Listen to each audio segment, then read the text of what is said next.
What's up, people? 21 questions with Joey. This evening, I'm your host, IC. I am the founder of the SITDOWN UK, and the SITDOWN UK is simply a live Q&A platform that we started in 2017. And when Corona hit, we had to evolve, and we had to come online. And we've got a weekly platform that we do every Thursday, 9 p.m, where we interview guests and we just unpack their stories. So if you're joining us for the first time, welcome. You have season 1 and season 2 to catch up on. And you can do that through the IGTV channel that we have on the Instagram platform. If you're not an IGTV person, feel free to check out YouTube, Apple Podcasts or Spotify, and all those are available through the link in our bio. Last thing before we get started, we have a mailing list. So when we get our events back up, we are going to be getting the tickets out. We're going to be starting our events, etc. If you want first dibs on those tickets, I recommend that you go into our bio, click on the mailing list. We have about 145 members on our exclusive mailing list. Once it hits 200, it closes. It's done, okay? We won't be adding any more people. So get in on it. Make sure you click the link in our bio and be a part of our mailing list. Cool. Let's get this cracking, man. I'm excited. Big up Juliet in the building every week. Faithful. Good to see you. Big up Jossie. If it's your first time at 21 Questions, I would love you to put a trophy in the comment section. That means first. You're first. I would love you to have a trophy in the comment section. But without further ado, my brother is here, so I'm going to run over to Joey right now, and we're going to get this cracking.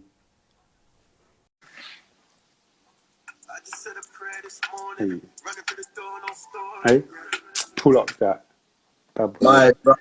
My brother. Hey, I'm just watching King's speech, man. Don't mind me. Come on, bro. My best song yet, to be fair. Oh, is that one of your favourites? King's speech is my favourite. I'm not gonna lie. Hold on, let me just turn you off on this bad boy. Yeah, King's speech is my favourite, bro. For real? Okay. Certified. That's that one there for my heart. Like, that's my favourite tune. Who produced it? Yeah, can I say JVJ Beats? Yeah. JVJ too cold. One of the coldest. That one there reminds me of the lockdown. We went into lockdown, yeah, and I was like, what the hell am I meant to do? Like Boris said, the whole city's locked off. Like, what are we meant to do? Yeah, my videographer that I work with, Mark, MJ Visuals, he was literally like, bro, either way, let's just get it done. And you get me, first at the start of lockdown, we got it done. So ever since lockdown, because for me, I've seen like a ramp up of your content. Like, is that because of lockdown forced you to just go out? You know what? Lockdown really helped. It really helped. When lockdown came, because my mindset was like, all right, cool. Because a lot of people were like, lockdown's here, what am I going to do? Yeah. Lockdown came and I was like, either way, I'm still going to go hard. So we dropped King's Speech, and King's Speech is my most streamed song. About 75k streams, 44,000 views on my channel. Come on. And then from there, we kind of just, I was like freestyle after freestyle. I'm going to use this lockdown and utilize it to the best of my ability. Yeah. So you get me? So it kind of put the fire in your back. Yeah. Because I was like, I could do either one of two things. I could sit down in this lockdown and do nothing, or I can use this lockdown to the best of my ability. Yeah. Literally, bro. Come on, man. Well, bro, this for me is like, I'm excited, bro, because it's a long time coming, bro.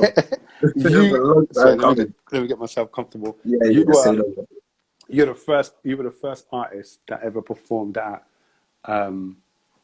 you're the first artist that ever performed at the SITDOWN event. Yeah. 2017. That was like what, 2017? 2017. I think that was like the 15th of April 2017. Yeah, you were the first artist. And I've still got that. What is it? Yeah, I've still got that video today, bro. I still got it today. That one is painful. I remember that. Yeah.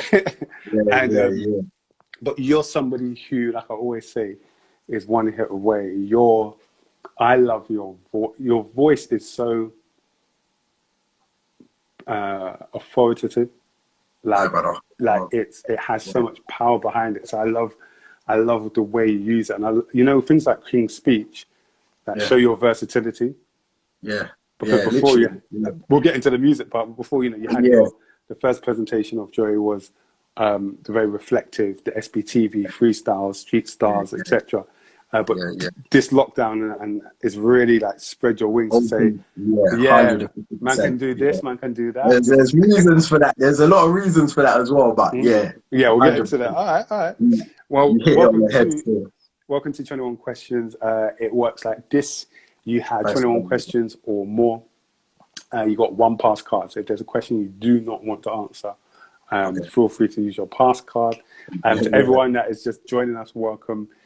This is where we ask Joey 21 questions or more. But if you have a question, there is a question function at the bottom of the screen. Click on that, put your question in there. And as we go along, I'm going to include your questions. So, bro, are you ready? Ready. We're here. We're born ready. We're ready. All right, this is your quick fire round. So quick questions. As it comes to your head, answer them. Don't think too hard about them. Let's go. Let's get it. So a little birdie told me.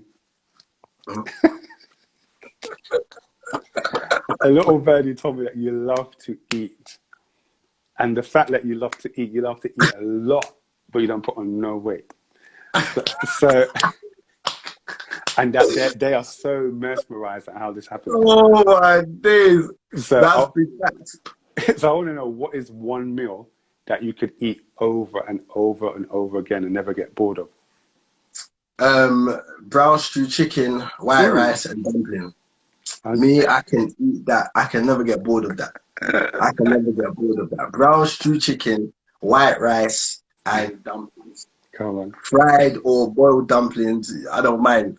We can eat that for breakfast. If there's leftovers, we'll eat that for breakfast, for lunch, and for dinner. Love it. All right then. You are also Mr. I call you Mr. Drippy. Because any video, your jackets are immaculate. I don't know how many jackets you have. Yeah, I got those. What is your favorite item in your wardrobe? If your cupboard was, God forbid, but if your wardrobe was burning, what is the one item you'd grab? That is the one item I would grab is my bro. I got too much. Do you know what I would grab? I've got my Stone Island jacket. Ooh, what color? Brown. It's like a brownish beige. I would grab that. Why not? I'd grab it. Warm, it's thick, it's stylish. Yeah, it's just got everything to it. You get it? So I'd grab that and just run off. If my wardrobe was burning, I'd grab that and cut still. Are you like a coat person, like coats? So Jackets and coats. I've got plenty of jackets and coats. I feel like they're the best. I'm a winter guy. I love the winter. So in the winter time, I feel like that's the time when you can you can dress your best. You get me? In the summertime, you can't really do much in the summer. It's either a t-shirt, shorts. You get me? Sometimes I don't even wear socks in the summer, but winter time, you can put on a coat, turtleneck, jumper, woolly hat. You get me? You can flex a bit on them. Come on, turtleneck gang. All right. What made you smile this week? Something that made you smile this week? That made me smile this week? My nephew. Oh. My nephew, he was, I was telling him about he's 4 years old. Well, he's going to be 4, in fact. I was telling him about people that work. I was like, you have to work. And I was like, you have to do this, you have to do that. And he looked at me and said, he's like, when I do music, I'm working. I was like, that's it. You literally got the concept. Nice. literally understand the concept of work at the age of what, 3? So, you get me? Young ones, when is Joey the happiest? When am I the happiest? In my bed, sleeping. Really? Or in the studio. My bed, in the studio, either one of them two still. How do you feel when you're in the studio and you just laid something down and you listen to it again and it's fire? Fulfilled. That's the best word. That's the best word I could use to describe that. I feel fulfilled. I feel like I've gone to the booth because you know it's art in it, and you spend time on Trust. writing. You go to the booth thinking, all right, cool, this is gonna be a banger, and you lay it down, and you're like, yeah, this one. Yeah, I feel there's a certain fulfillment that you get from that still. Nice. Love it. What song right now do you play on repeat? Quicksand by Maury. By who? Maury. You need to go set us that one. Quicksand. What is that, rap? Too cold. Yeah. Too cold. Too cold. Very cold. Very fire. Yeah. UK? No, American arts. Okay. Too cold. Oh, yeah, man. Very Send cold. me Just that. came on, spat his pain, but he done it in a certain way. Very hard. Oh, okay. Yeah, definitely send me that. Tell me a favorite line, or no, verse will be too hard. Actually, it's up to you. Actually, favorite line or favorite verse of yours that you love it, and you're like, yeah, I killed it. King's Speech had to find a purpose. No, worth is grands on garms, but it's all worthless. So many clowns like you're living in a circus. Oh, my brother Jake, he showed me where the church is. Get a new gal and old things resurface. Come on. Some good things, Asian things, and Turkish. That one there, yeah, my fave still. It's funny because I wrote that actual line down for later. So okay, that one there, trust me, that one there, my favorite one still. Why would you say that? The way I came in on it, I had to find a purpose. Now I know what worth is. So I found my purpose, and now I know what worth is. But I still spent grands on garms, but it's all worthless. Yeah. So just the meaning of those few bars, literally. Yeah. Literally, does it take? I'm going to ask you about lyrics. Let me wait for the music part. Yeah. What challenge are you currently trying to overcome?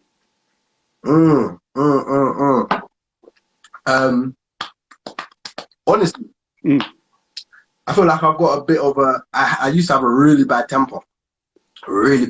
So I find myself at times being in a space where situations happen, and sometimes you click back into the old you, and then I remind myself who I am today. A lot of things isn't worth it. God didn't put me on this earth to even be that way. Yeah. It's not God's will, and all these other things. So that is one thing. I wouldn't say struggling, but I'm working on it. Fully working on it. I know that there's a lot of things that happen in people's lives that have opened doors to allow people now to move in a certain way today, that we don't really talk about. You go through things, you experience certain traumatic things, you make certain decisions, and you never talk about it ever again. You may talk about it on a surface level, but you never go into the depths. And for that reason, certain characteristics always pop up. They always pop up. You never actually deal with it. So yeah, that's one of the things I think. My temper. Yeah. When was the last time you lost your temper? That I really lost my temper. I think that I really lost my temper, that I saw red, was probably 2018. Yeah, nothing too major. I had a little situation. I ended up punching through glass, got a scar on my hand, had an operation. Yeah, man. It was just yeah. So I know what tempers can do and where tempers can take you. Yeah. So I always bring it to God, always pray about it, and just to get that, you get me, just nip it in the bud. So damn. Oh, thank you for sharing, man. What's the best piece of advice you've ever received? Oh, the best piece of advice I have ever received. Be like Jesus. To be like Jesus. I don't know. You get it. I don't know. You get me? A man that was without imperfections. You get me? He was perfect, and just to be more like him. That's the best bit of advice. That's the advice my dad gave me. Wow. So I can't. You get me? Just be like in every situation. If that's what, like, you could go through anything, and it's like, all right, cool. Be like him, and you can get through it. True. Do this like him. You can get through it. So yeah, man, it's the best advice, to be fair.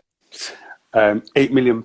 If this was, I want you to imagine that this INSTALIVE was actually a setup. Repeat that again. If I want you to imagine that this INSTALIVE was actually a setup to give you something. Yeah. A setup to give you £8 million. What would you do with it? I set up to give me 8 million. What would I do with the 8 million? First thing I would do is buy my mum and dad a house and my sister. And you get me, get them out of the ends, patting them up nicely. Then I would purchase myself a house. Come on. Then I would invest in properties. That's what I would do. And yeah, I've got a long list still of what I would do to be fair. That means your wardrobe will be looking mad. Mad. We're not stopping. People always say to me, they're like, oh bro, like you got all the drip and da da da da. I'm like, bro, I ain't even got money like that. Well, obviously we have some sort of money to buy, but I'm like, bro, wait till I'm rich. You get me? Then you're gonna see something. I can imagine. Oh my gosh. When are you the most confident? So complete that sentence. I am most confident when what? That's a good one. I am most confident when I have spoken to God. That's the realest. I am most confident when I've spent time with God. Like I can't even. Yeah. Not when I'm got the most drip, or not when I'm spitting bars and everyone's like, yeah, bang, bang. Not when. Yeah, I can't think when I've spoken with God. That's the realest. Like, that is the realest. Like, yeah, 100%. Big up number 2. Could you save the live to watch back? Yes, as soon as we finish this live, it goes straight on our page and you can watch it top to bottom. Yeah, cool. Cool. Which individual holds your darkest secrets? You know what? I'm very transparent as a person. So when it comes to just life, if you ask me a question about my life, I give it to you. So I don't really have secrets like that. I can tell you, and like God knows. If you ask me, if we're in conversation and I feel like I can trust you, I'd, like whatever it is I've done or things that I've been through, I'll tell you. There's nothing to hide. It's life. We all had different experiences, so you can't really judge me. People really hold secrets because maybe they're ashamed of what they've done or ashamed of what they've been through, or they're afraid of, they don't really trust people. If I can trust you, I'll share with you what I've been through. So love it. Last one. What is the most not impactful, I'd say. What was like a DM or a message that someone sent you that really, really encouraged you around you, like about what your music has done? Yeah, I've got a few. I received a DM from a young lady. I've got a few like this as well. I received a DM from a young lady, and she was basically like, she was in the hospital. Her father was dying. I believe, don't quote me, I believe he had cancer. And she said that it was my song Life and Death that was encouraging her and keeping her with high hopes as she was in the hospital. And she was just like, keep going, never stop. Like, and for me, that is literally what music with substance does. And it reminds me, in all the hype and all the fame or whatever it is, Insta fame, whatever it is that you get in the music thing, that there's a reason why man's doing this. So I got a couple man from the roads that said, bro, you've encouraged me, you've helped me. Yeah, like I'm young, but yeah, I see like where I need to go, what I need to do in life because of your music. Like, so yeah, literally. Your recent warm-up session with SBTV, and then you on your Insta you put some feedback. Who was that on the phone call talking to you, listening to that feedback on what was it? What was it on Insta? You put it on Insta, yeah. Someone was calling you. They called you. What did they say? And they were saying that they just loved it. They loved it. They said, you're killing it. Oh, yeah. My brother Tibbsy. Yeah, that was my brother Tibbsy. He basically, he heard the freestyle. He heard the warm-up session. And then he was like, bro, no, first he sent a broadcast to all his WhatsApp people of the freestyle. And then he messaged me. And he was like, you are the hardest. And he called, man. And then he just expressed what he was trying to say. And for me, when you get those sort of reactions out of people, that's what keeps you going. Yeah, 100%. That's what keeps man going still. Love it. 100%. Well, you've made it for our quick fire round. That's just light work. Light work. Easy. Big up to everyone that's joined us. This is 21 Questions with Joey. If this is your first time ever joining us on 21, I put 2 questions. Well, you see when you do things fast. 21 Questions with Joey. Welcome, welcome, welcome.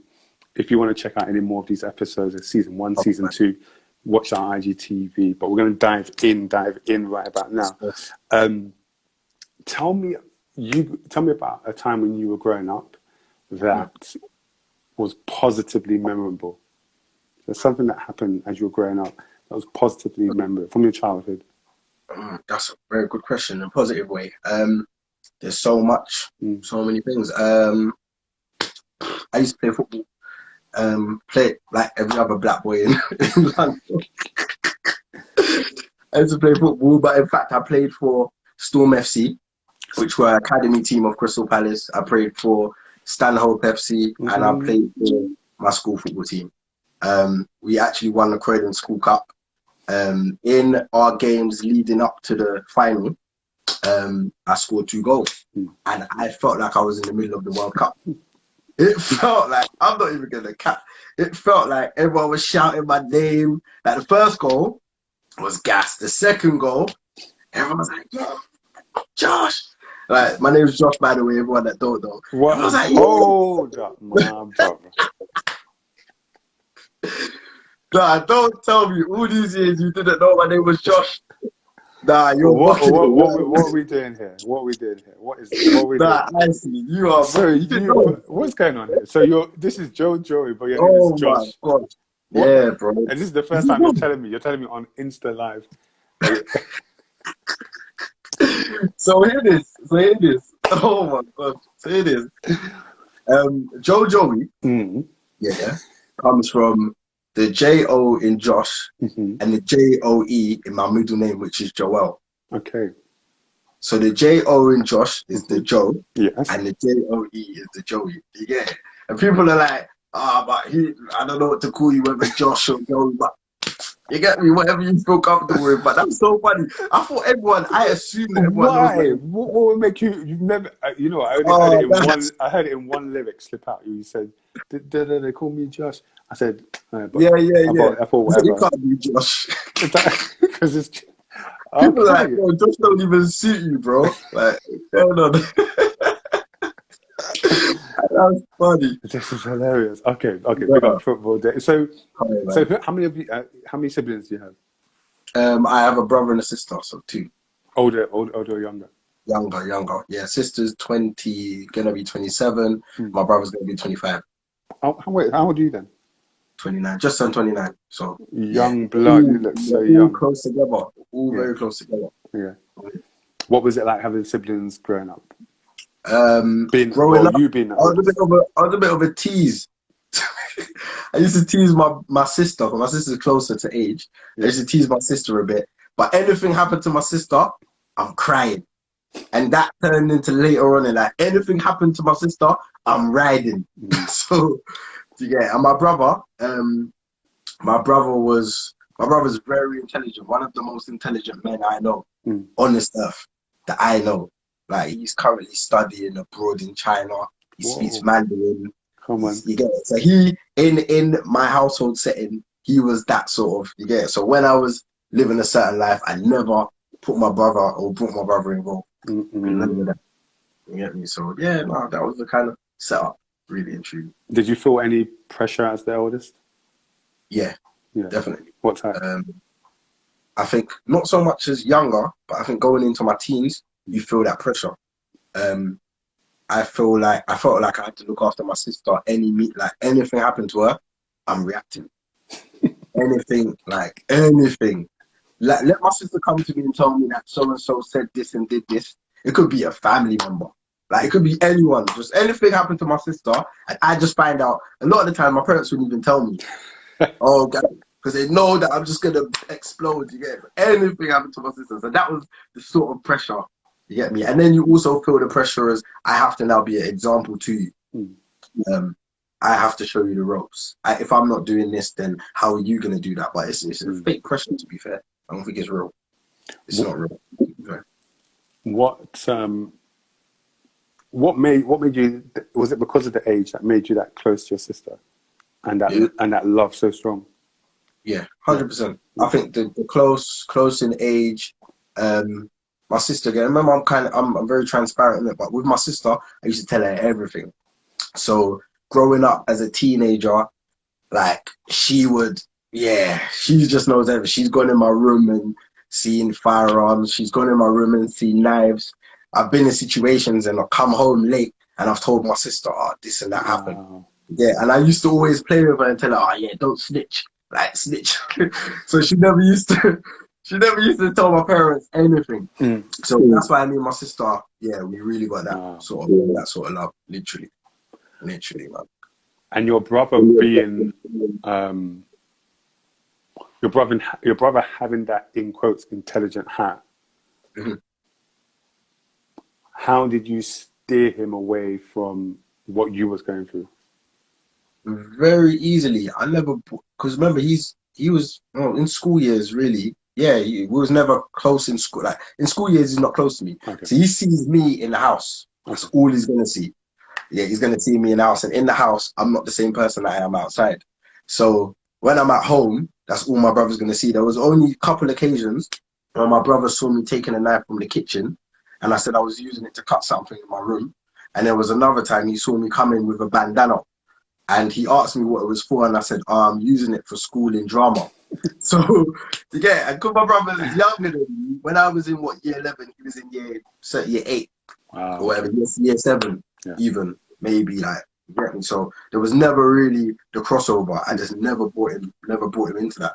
Was never involved in that. So, yeah, man. And where did you grow up? Fulton Heath. Wow. Yeah. Where you say that? Not Croydon, Fulton. People always like, yeah, Fulton is Croydon. There's a separate, you get it, separate thing. That road you got to go down. You get me? Yeah, man. Tell me, what was your, I always ask people this, what was your relationship like with your parents as a child, or certainly in your teens, to where it is now? Is there any difference? Yeah, 100%. God knows, there's a big difference. I think my parents have always been loving. My parents always provided. My parents always did what they could do. But I just didn't tell them everything because I had this sense of that I felt like there wasn't a platform to be able to go to them and tell them everything I was experiencing, going through and doing at the time. I felt like if I told them, they're going to react in this way. Even there were certain times where it was inevitable. They found out.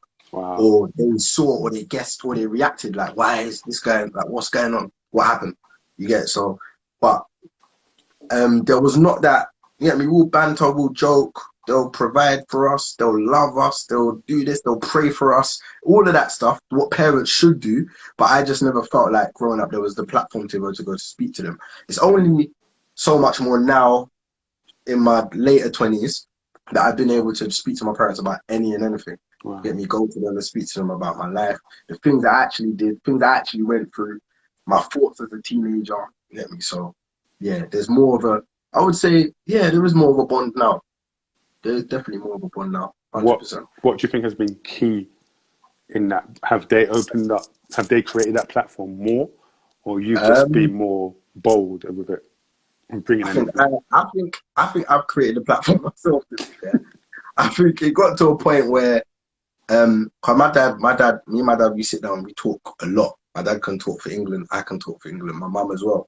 So we'll be in conversations, and me coming off the roads and giving my life to Christ and going to church and being able to express myself in a certain way there, I can come home and do the same with my parents. And I could talk about certain things I was struggling with because I'm dealing with it or dealt with it now. And I'm like, yeah, you lot didn't even know that I was doing this, but through prayer and through me being in the house of God, I've come out of it and I've been able to get it. So it's that, I would say that, yeah, it is our faith that's kind of allowed that platform to be able to talk about certain things, to be fair. And were they ever shocked? Yeah, 100%. At times they felt like, oh yeah, I failed as a parent. Like but you would though. You would. Oh, I failed, but you haven't failed. I'm still here by the grace of God. I'm still breathing. I'm succeeding in what I'm doing. So, but at times, yeah, they did feel like, oh, we failed. Like, what did we do wrong? You get me? And I'd have to always remind them, it's not so much what you did wrong as parents. Yeah. You didn't necessarily do anything wrong as parents. Sometimes you just didn't have the knowledge or the understanding of certain things. Like for example, they grew up, their parents and my grandparents in a household where my grandparents would work. They just work hard. That's all they do. They just work hard. They don't believe in chasing your dream. Just work hard, provide, buy a house, provide for your family, have your kids, settle down, da da da da da. So of course my parents only see that. You get disciplined at home. You don't really have that gap to go be able to go to your parents and talk about, oh yeah, mum, like I'm going through this and that and the other. So them as parents, that's literally monkey see, monkey do. They're just gonna do what they've seen from growing up. So yeah, man. How did they feel about your music? What's their kind of reaction to it? Do they even Yeah, know? yeah. They love it. Yeah, they love it. Sometimes even the other day, like last week, I came in the house and they was listening to my songs on YouTube. Wow. So they love it, and they listen sometimes and they're like, oh, so they ask me questions about it. Wow. So what happened here? What happened there? That's beautiful. Yeah. So yeah, man, proper. How do you feel when they show that interest and that passion to know more? Yeah, fulfillment, and for the fact that my music isn't only for young people, it's for people of all generations. There's certain song like the song I made, Black Queens. My mum loves that. So my mum was even in the video. And then I showed the video to my dad. Black. Yeah, the front. Yep. Yeah. Dancing away. I showed the video to my dad, and my dad, I don't really cry, but my dad shed a tear. A tear came to his eye. He was like, "No, I'm proud." Wow. Yeah, and that for me, yeah, that I'll hold that for the rest of my life. You get me? So, yeah, bro. How long have your parents been together? 33 years. Oof. And yeah, this generation, you don't see that. Rare. This is what the Instagram generation, 33 years. No way. Them double digit years. Mad, yeah, 33 years. What has it taught you about relationships? What it taught me that relationships are not for kids. Relationships are for mature people.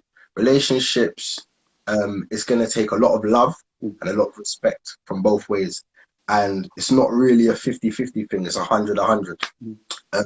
I see my dad give 100 to my mum at all times. I've only seen them argue, and I've only seen them argue like twice my whole life. The whole 29 years I've been on this earth, I've seen my parents argue twice. And from my mum's side, it takes the respect to give to my dad, and from my dad's side, it takes the love to give to my mum. So that's a lot of what it taught me still. Definitely. To make that last. Absolutely. Go on. To make it last, I think it's going to have to be a cycle of love, respect coming from both ways. 100%.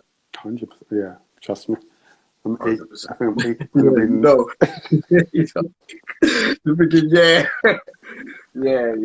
That's what allows it to last too. That's the cycle, boy. Yeah. Literally. Are you currently in a relationship? No, I'm not. I was for 4 years, but yeah, life. Life. Life. What would you say was the lesson you took from, because that's 4 years. That's 4 years of your life. That's 4 years of life. You get, what did I learn from that? Yeah. So much. I learned, I don't think before that relationship, I knew myself. So now I could say I know myself in a sense where I know in a relationship exactly what I don't want. And I know in a relationship exactly what I want. I know, and that's because I know myself now. I know exactly what I need to put in to allow it, because it's easy to get into a relationship, especially nowadays. Like, you could talk to whoever you want to talk to, chat to them, whatever, move to them, and get in a relationship. Take them out a couple places, Hakkasan, Nobu, they fall in love. Everyone, to get everyone's happy. But to maintain a relationship, it takes a lot more than that. And I learned that you need to be intentional. Not sometimes, but literally always. Like, it's a conscious thing to love somebody. It's not just I love you, you love me, yeah, with the roses and the birds are singing, like grass is green. It's actually an intentional thing, and that's probably the main thing I learned, to be fair. Trust me. Now, it's I had to go out this evening, but my wife was cooking some food, and just like you said, it had to be intentional. I knew I had to leave at a certain time. And I'd seasoned the chicken wings. Exactly. But to be intentional, I wanted her to only have to put the chicken wings into the oven. Don't think about cleaning the chicken. Don't think about seasoning it. And so I had to schedule myself to make sure I've got to factor this new thing in. Come on, man. But still go and do what I do. So that's literally it. It's what you mean. Yeah, it's 100%. To be intentional. It's like it's going, because naturally, sometimes people, obviously we're all different, but naturally you don't always go the extra mile. 100%. Yeah. And it's just that little extra mile that will make the difference. And if you're doing that and your partner's doing that, then it's just going to flow like a river. You have a relationship that flows, you get me? So 100%. Yeah. 100. Yeah, big up to everyone that's joined. Asked 21 questions with Jojo. Don't ignore what I wrote at the top. I wrote 2. But yeah, we're just chopping it up, man. I loving what you're talking about. Tell me about I don't know if it's true, but who is Blood Gang? Who was Blood Gang? Yeah, so who is Blood Gang? So you got it's vast. So in Brixton, you got Bloodset.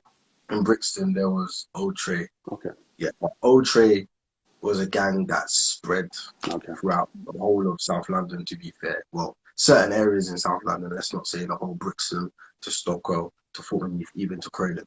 So very, very big. Very big. And then what was your first introduction to road life? Because it's not, there's always a story about, you come from a good background. You've got parents that love you, that are providing, that are taking care of you. And when a child, especially males, when males get involved, there is this question of, okay, but what was it that got you? If you didn't need to be on the roads, what made you get onto the road? What made you? Yeah, for you, I don't think there's one specific thing that made me, but I feel like there was different influences from different places. The area, first of all, that I grew up in, majority of the time, the percentage of the time you don't spend in your house. So you play football, I played football, I'm on the ends, I meet new people. So they were all factors. My cousins actually went to prison for a murder in 2006, 2007, 2006, end of 2006, 2007.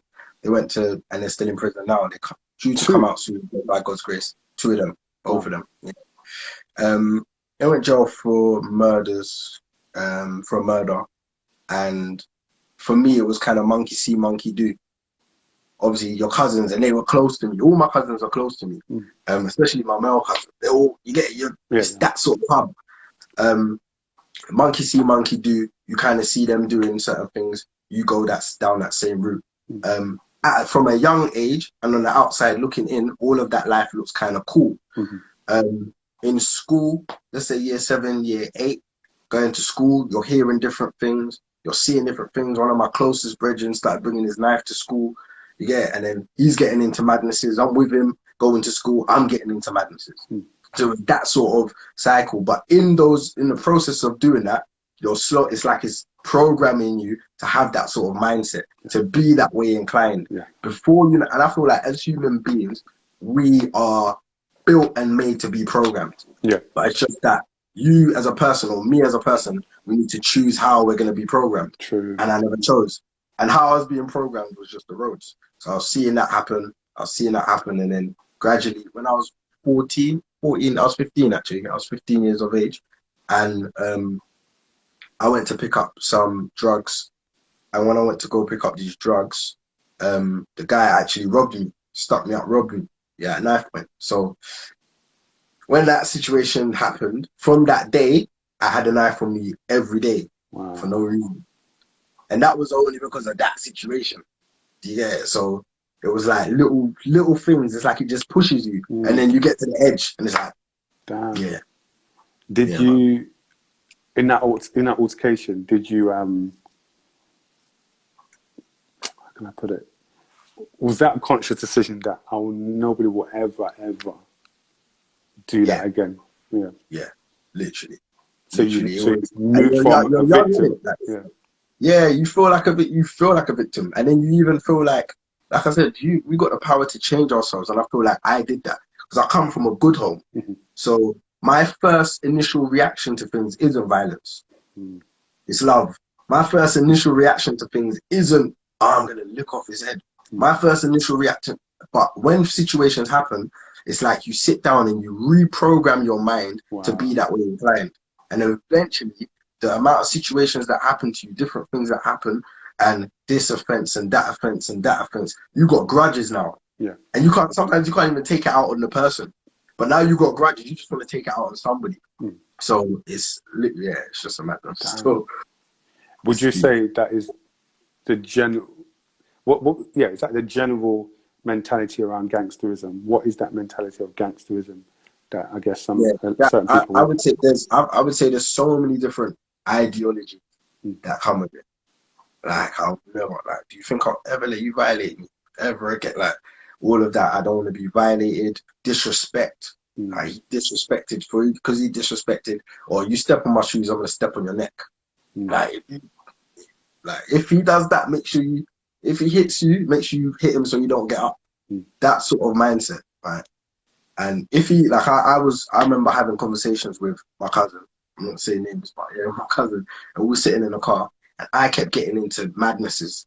So we'll have little fights here and there, getting into this one here and there, in the shop here and there, in Fort and Eve, I'm getting into little madnesses. And my cousin was like to me, you're skinny now, why are you using your fist? He's like, you mad? He's like, big youths should get you. This is the words he said to me. He's like, big youths get licked down. He's like, stop using your fist. He's like, do you think I ever use my hands? He's like, do you think I'm ever going to use my hands again? It's either a knife or a burner. So that was the sort of things I'm being fed. I'm a bit younger than him. I'm hearing him say that. So I'm just thinking, oh yeah, that makes sense. Like, I can hold my own with my fist, but hold on, why am I going to fight someone that's 6'5"? I'm only 5'8" in a bit. And why am I going to use my fist? Let's go. So that's the sort of twisted mindset, like a warped world that the roads kind of gives you, and you kind of just grow with that. Feel me? And it's almost like, I hear from what you're saying, it's almost like that, like you said, that becomes your world. If you didn't come from that world, that thought, that gangsterism, it becomes your thing. It becomes your normal living. It's like, it's like you can be you live the happiest life, so to speak. And before you know it, you're outside, you act a certain way, you come home, you're normal. Through what you go through, you see what's going on around you in your estate or in your ends, you come back home at normal. Before you know it, that same characteristics and attitudes that you were portraying outside, you come home and you can't change that. That whole thing that you was doing on the roads has now become you. So in my house, I'm not the same. Like, my mum don't even recognize me no more. My mum's telling me, like, why, like, you're always angry. Like, I'm still me, of course I'm still me, but there's something's changed. You know, you can see a slight difference in someone's character. You're not sure why, but as a mother or a father, you're gonna see that and think, what's happened? Maybe it's just that he's a teenager. Yeah. But yeah, there's so much more to it. So much more to it. How much of it can you attribute to, I guess, the spiritual sense of things that was going on? Being someone who's in the faith now and understanding how the spiritual realm works, and you know, what looking back, can you see the spiritual element of it as well? 150%. The spiritual realm is the father realm. The spiritual realm governs the physical realm. So anything that happens physically happens spiritually first. And obviously there are physical attributes that take place, that come into play. But of course there's a spiritual, you get. So even, for example, being on the roads, the anger, let's use anger for example. Anger goes from being angry, it works with your pride, works with your ego, but anger can turn into murder. You get me? And I know. Sorry to stop it. I literally, I was watching a documentary the other day, and the person said, psychologically, whenever anybody gets angry, within the first 3 seconds, they have the anger, they have the ability to kill. That is literally, and is that a believer? That's someone that isn't even in the faith. Yeah. You see it? Yeah. So that's a man that is not a Christian saying these things. So there's a science to it as well. Like, now imagine you're going through situations every single day or nearly every day that are getting you to that point. You're gonna end up killing someone. So it turns into a point of so it turns into anger, and then works with murder. And I realized that I used to get angry, and when I'll be angry or something used to happen, or someone will come and tell me, oh, so-and-so did it. I'll be like, watch, I'm going to catch a body. Watch, I swear. What? And I meant you used to say that? Swear. I'm gonna kill someone. I swear. I used to say, oh, if the man was here, I used to say it all the time. I'm so shocked by the grace of God. But I used to confess and speak this thing over my life, Wow. and that was the spiritual part of it. It's as if something else. You know when you get to a point where you have a certain characteristic or a characteristic flaw, but you can't then control yourself. It's almost like you're addicted to doing something.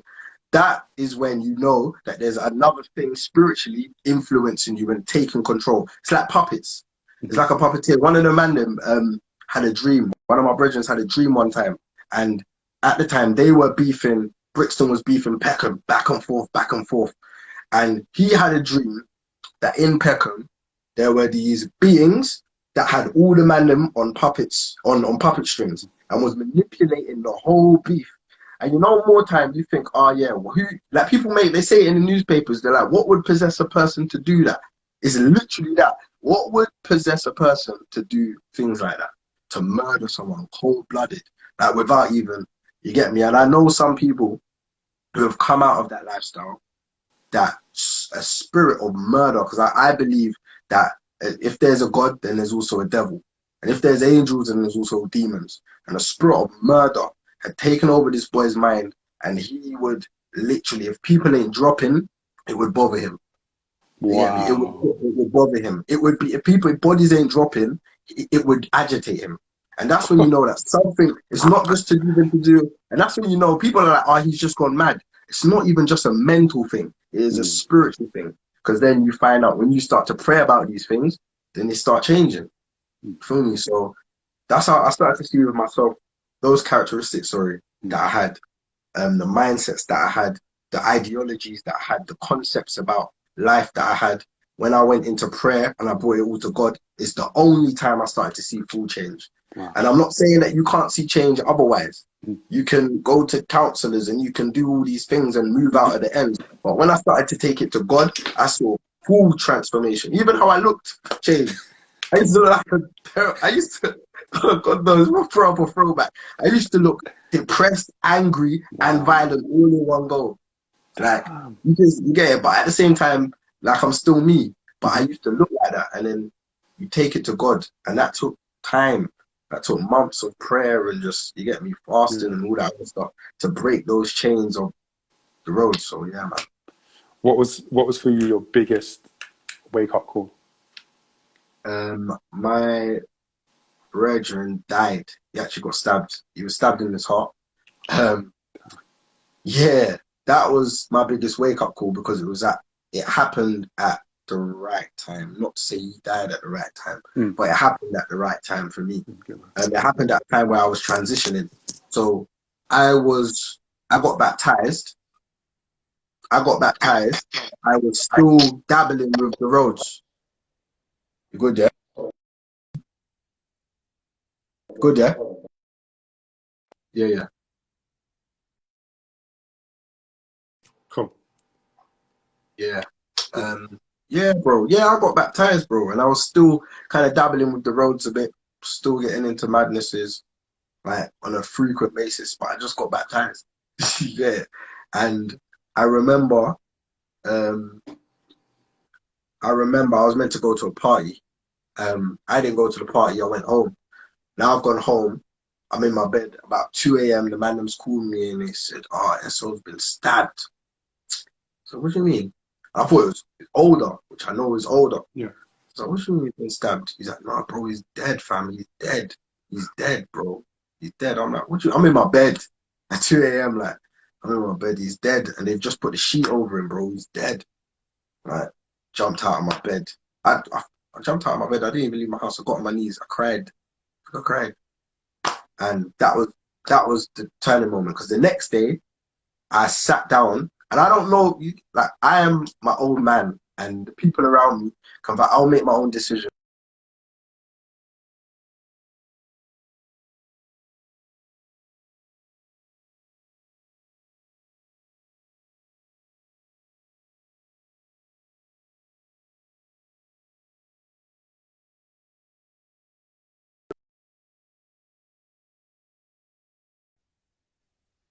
Like, that could have been your end, or that could have been my end. And that is literally what pushed me that way.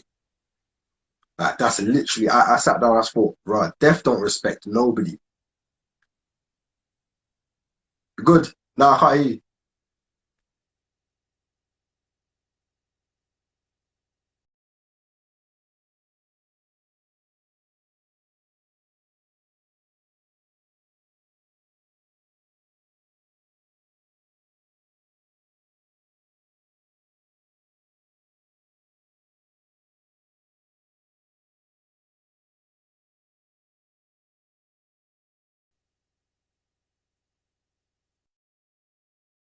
Can't hear you. No.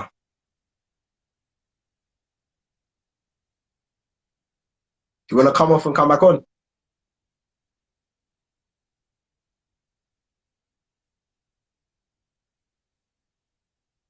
Yeah, do you wanna come off and come back on?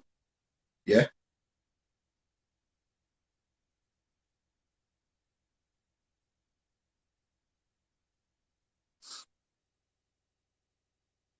Can't hear you still.